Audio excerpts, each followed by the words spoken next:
In episode 10, Yinguo's friend invites her to hang out, but Yinguo declines as she already has plans. She then heads to the train station where she contacts Yang, asking if he is at the university. Yang responds that he is at his apartment. Yinguo sends Yang a picture and a message, letting him know that she has arrived. Yang is surprised and tells Yinguo to wait for him to pick her up. Yinguo insists on taking a cab and asks for Yang's location. However, Yang is adamant that she should wait. As Yinguo waits for Yang, night falls. Yang rushes here. Yinguo reassures her, "I'm here to check on you, so relax and focus on your work." When Yang remains silent, Yinguo asks, "Should I have informed you before coming?" Yang mentions, "I have a sore throat." Concerned, Yinguo inquires, "Do you have a fever?" Yinguo advises her not to speak and suggests, "Type out what's wrong." "I'm concerned." Yang embraces her and reassures, "I'm okay." Yinguo expresses concern, "You didn't inform me." Yang explains, "I didn't want to worry you, you have competitions to focus on." As they leave, Yinguo asks Yang to share details through text. Yang says, "I'm okay." Yinguo mentions past lies, "I can't trust your words." Yang shows medicines on the phone. Yinguo is reassured after seeing this. Yinguo mentions that the advantages of a long-distance relationship have now materialized. "Every time we see each other, it feels like a fresh meeting." Yang laughs upon hearing this. Later, when Yinguo visits Yang's apartment, she accidentally collides with a box. Yang apologizes, explaining, "I'm sorry, the lights in here are not functioning." Yang mentions that his room is untidy before entering. Yinguo, upon entering the room, notices that it is quite small. If guests were to come, they would likely sit on the bed or chair. Yang promptly begins to tidy up his things. At that moment, Yang's roommate enters the room, showing great enthusiasm to meet Yinguo. Yang takes his roommate outside and he starts inquiring about Yinguo. Just then, Yinguo comes out and mentions the need to use the bathroom. Yang points to the bathroom. Yinguo goes inside, and Yang asks his roommate to move the box aside because Yinguo had already bumped into it. When Yinguo comes out, she accidentally bumps into the box again because his roommate had put it there. Now, Yang tells Yinguo to sit on the bed because his chair is broken. Yinguo sits on the bed while Yang remains standing. Yinguo says, "You're unwell, sit here." Yinguo says, "Let's chat." They exchange messages, giving Yinguo the impression that they are sitting face to face but are still texting. However, I only feel comfortable doing this with Yang. When they run out of topics, they both feel uneasy. Yinguo texts Yang, suggesting, "Why don't you initiate the conversation?" Yang expresses, "Let's not chat. I'm tired of typing." Yinguo wonders, "Shall we just sit here like this?" Yang attempts to hold Yinguo's hand, but she declines. Observing this, Yang inquires, "What happened?" Yinguo explains, "My hands are very cold." She advises him, "You should wear warm clothes as your health is not well." Yang explains, "When I received your message, I was about to go out to throw the trash and didn't have time to grab my coat." Yinguo asks, "Why were you in such a rush?" Yang responds, "I didn't want to keep you waiting." Yang approaches Yinguo. Yinguo suggests booking a hotel room for herself. However, Yang insists that there's no need for that because he wants to spend time with her. Yang then asks Yinguo if she would like to watch a movie with him, and she agrees.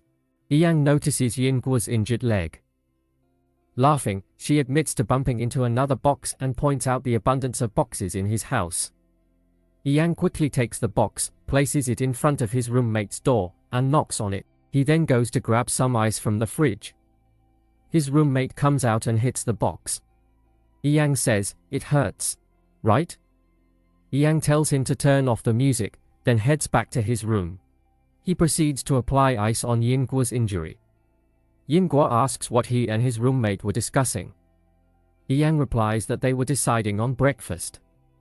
This makes Yinguo laugh. Later, Yinguo goes and wears a night suit. Yang tells her, "I'll sleep by the wall, you sleep on the other side." Yang quickly lies down without a blanket. Yinguo notices and gives him the blanket.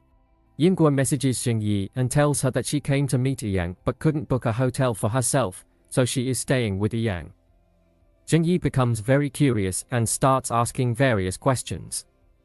Yinguo says that she wants to tell her that Yang has become her boyfriend. Xingyi says that's good. Yinguo says goodbye after reading her message. The next morning, Yang and Yinguo wake up due to the alarm on Yinguo's phone. Yang asks if she slept well. Yinguo asks the time. Yang says it's 8 a.m. Yang tells Yinguo to rest more. Yinguo closes her eyes and Yang exits. Once Yang leaves, Yinguo opens her phone's camera to check her appearance. Yang heads to the market to buy essentials for Yinguo. Before Yinguo wakes up, Yang comes back and places a towel and toothbrush in the bathroom for Yinguo. Yang knocks on the door to check if Yinguo is awake. Yinguo confirms she is. Yang mentions he has brought all her necessities.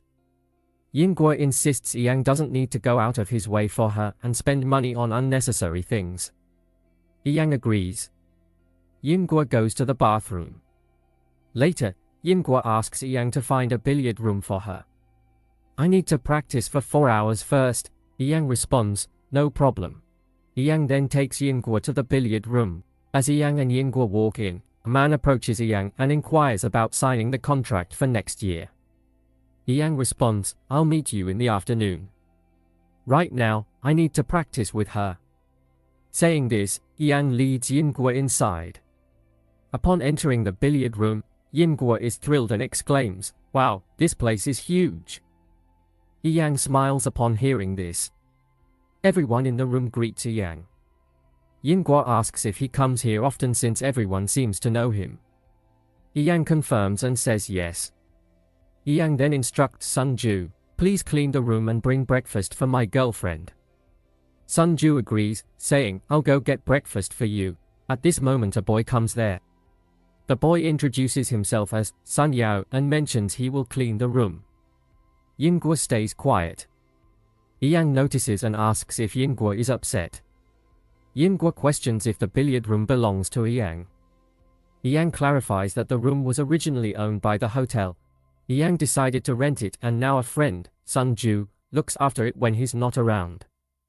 The boy they just met is Sun Yao, Sunju's younger brother. Yinguo comprehends the situation fully. Yang mentions, I paid 6 months rent in advance when I rented this place. The snowstorm caused a power outage, resulting in fewer customers and significant losses. Yang recalls, I met you during a difficult period. Yinguo suggests, perhaps Wu Wei thought you were struggling because he wasn't aware of your billiard room. Yang admits he didn't know at first, but Wu Wei assisted financially after the losses. Fortunately, everything is okay now. Yang admits to going to the Chinese billiard room for someone when asked by Yinguo. He refuses to disclose the friend's name, saying he can't tell her. Yinguo accepts this and Yang thinks to himself, I did it for you. Sun Tzu arrives with breakfast for Yinguo.